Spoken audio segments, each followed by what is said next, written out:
It is my pleasure to introduce our first speaker of the day. Brandon Marcelewski was born and raised in the Cleveland area. He currently lives in Sagamore Hills with his girlfriend Jessie. One special achievement is that Brandon has consumed a gallon of milk in under an hour. Brandon joined Toastmasters in June of 2015 to not only improve upon his speaking within a structure and to be better prepare himself, but also to be the best looking and funniest male member of the AG Toastmasters Club. Sorry, Dave. Well, pathological liar right there. That was apropos. Very apropos. Today, Brandon will tell you about his favorite hobby and athlete turned golfer. Brandon Marcelewski, athlete turned golfer, Brandon Marcelewski.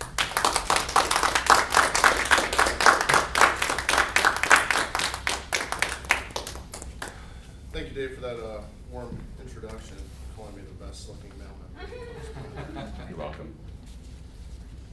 Fellow Toastmasters and single guests. You can walk in my parents' garage and see a wall of stacked boxes and containers full of basketballs and baseballs and mitts and bats and medals and trophies and old jerseys, all covered in a layer of dust. From a glance, you'd probably think that I somehow turned out to be a star pro athlete.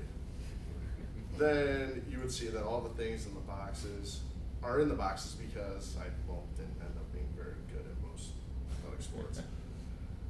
My life in sports can be pretty much summed up into two stages: athletic sports like baseball and basketball, or golf. And one thing you'll never see collect dust is my set of golf clubs. When I was about 6 years old, I started playing baseball and basketball in various recreation leagues and traveling teams that my dad coached. Probably part of the reason I was able to make the teams.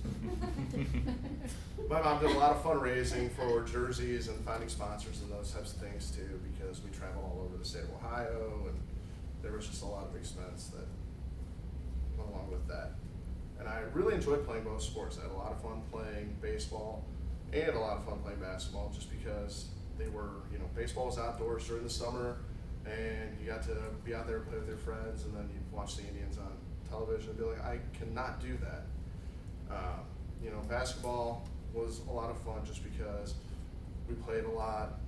It was a lot of the same guys together for years and years, so we became good friends, and still to this day, basketball is pretty much the only way that you will convince me to run. I really did develop a love for basketball more than baseball. Both of them they were very special to me, but when it came to playing baseball, I think my best talent was I was able to have a strong arm. So when they tried to turn me into a pitcher, I think I lasted maybe about 10 pitches and hit 2 or 3 batters. So accuracy wasn't a strong suit. I played basketball up until through my freshman year of high school, hoping and waiting for a growth spurt to come at some point. I'm still waiting, but I'm still hopeful. Unfortunately, I wasn't really super athletic or really, obviously, very fast. So those kind of two sports didn't really pan out too well for me. I still play recreational softball in the summer times, and I recently played in a recreational YMCA basketball league with some fellow coworkers here. But when Dave is our superstar on the team, you know that the talent level isn't exactly phenomenal. Go Slugs. We didn't win any games. So fortunately, when I was about 9 years old, my father got me into playing golf. He bought me a starter set of golf clubs because he was a big golfer. He, like me, in his younger years, played a lot of recreational baseball and basketball, and he decided that, he also wasn't going to get a growth spurt in his later years, and decided that golf was the way to go. So he bought me a set of clubs, and while I enjoyed it because I wanted to be just like my dad at the time, and he loved playing golf every weekend, at the same time it wasn't fun like baseball or basketball, so I didn't really get that into it, but I did it, and I took lessons with a teaching pro at a course that my dad played at all the time. And I mean, the one bright spot was that there was no running involved. So I was really a big fan of that. So fast forwarding into high school, once I realized that I wasn't going to be 6'7" to play basketball, and that you couldn't strike out every time at bat and play any sort of position in baseball, that golf was the route for me to go. I'd been playing for 6 or 7 years at this time, and I thought, hey, I'm pretty good. I might as well try out for golf, the golf team here in high school. And I played 3 years in golf. In high school, I played 3 years in the golf team, and I enjoyed it. I had fun. I made a lot of really good friends that have developed into some of my closest friends today. But at the same time, I just didn't have a love or passion for the game. I wasn't as dedicated to it as I was partying on the weekends or chasing girls or doing those kinds of things. So it never really took like priority over anything else. But in about 2010, I started in graduate school with my best friend Jason, and we were embarking on this new journey together, and we had been golfing together for years, but we decided that it was time to really, step it up into that. That's kind of the thing we want to be really good at. It's something we want to be really good at. We knew that baseball and basketball weren't necessarily our things. That's why we were going to graduate school, because professional sports was in our future. So, amongst starting graduate school and friends moving to different areas of the country, I'm still in Cleveland, buying a brand new set of golf clubs and golf bag and everything, and I decided that this was the second greatest expense I'd ever had outside of buying a car. So I thought I better, invest the time and take this very seriously. So my friend Jason and I, we were out at every opportunity. Actually, we bought our clubs in January that year.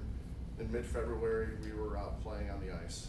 So, golf quickly became a thing that really cemented our friendship and our relationship and gave us a bond. And it also, when our friends that had moved around to different areas of the country came back to home, it gave us a way to bond as well. So we ended up creating at least an annual weekend tournament with all our friends to make sure that no matter where we were, what we were doing with life, we always got together at least once a year to continue to play golf. So fortunately, this year was our fifth year doing it, and we had guys from every different region imaginable. So, and then another thing that happened in 2010 that really has impacted my love for golf was that my cousin Ron, who I'm closest with, was diagnosed with cancer. And while it was a very fortunate situation that he was able to overcome, we've spent the past 2 years almost every weekend playing golf together. So it's really made golf relates to being able to cherish and appreciate those times that I get to spend with him now that he's 5 years cancer free. So while the game of golf has become a part of me in my life in so many ways, it's given me the opportunity to forge and cement some of the greatest relationships that I have in my life. So now the only trophies or medals that I collect are the memories and the times I get to spend with my closest friends and family on the golf course.